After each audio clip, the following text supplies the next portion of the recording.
কেমনে হইব সতী চরণে প্রেম রসিক হব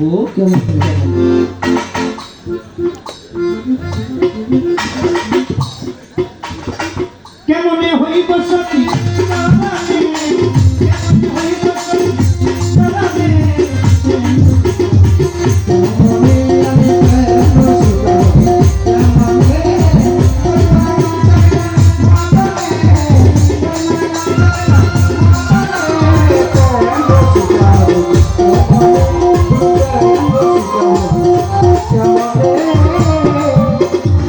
সূর্যধরের নীরব থাকে পাইতরে জ্বালায় যেইভাবে কথা বলে আমি ভুলি না।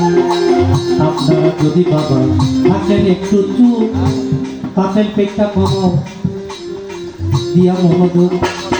আপনারা যদি বাবা থাকেন একটু চুপ থাকলে আমরা দুজন গাইতে পারবো। আর যদি ওরে বাবা পরের বন্ধ তাহলে থেমে যাবে বাংলা গানের। আমি একটি গান করছিলাম আপনাকে জানাই নত জানো তোমার দরবারে কহে মালিক সাই। এটা হলো ক্ষমা চাওয়া, প্রার্থনা করা। তার কাছে ক্ষমা চাওয়া আল্লাহর কাছে। আমার আল্লাহ পাক একটা সূরা নাযিল করলেন। এই সূরাটার নাম হলো সূরা আন-নাসর।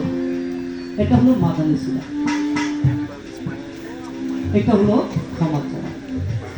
ক্ষমা চাইলে তওবা করলে আমার আল্লাহ পাক ক্ষমা করে দেন। এই তো তাহার প্রশ্ন ছিল কইরা দিলাম সে।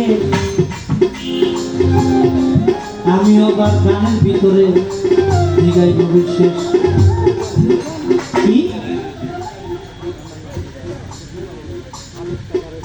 আনামত মানবতা এনেছিলি তোর মাথায় ভুলে রলি কার কথায় তারে চিনলি না।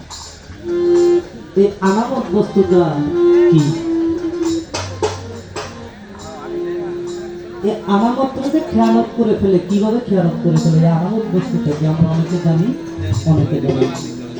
কিন্তু তাহার কথা ছিল ইহার বেশি না ধরে নীরব থাকে আপনি কি আছেন জানাই আপনাদের জানাই জানাইতে গাইতে বলা বলা বলা বলা তারি আমাদের নবমতে যে কথাটা কইছে 1 কোটি টাকা তা খাইয়া দুর্গম শিল্পী গান করবো পুরপুর যায় সাথে মাঝে মধ্যে দিয়া যাই গান খাইয়া আমার বলে গাইব ভালো লাগছে।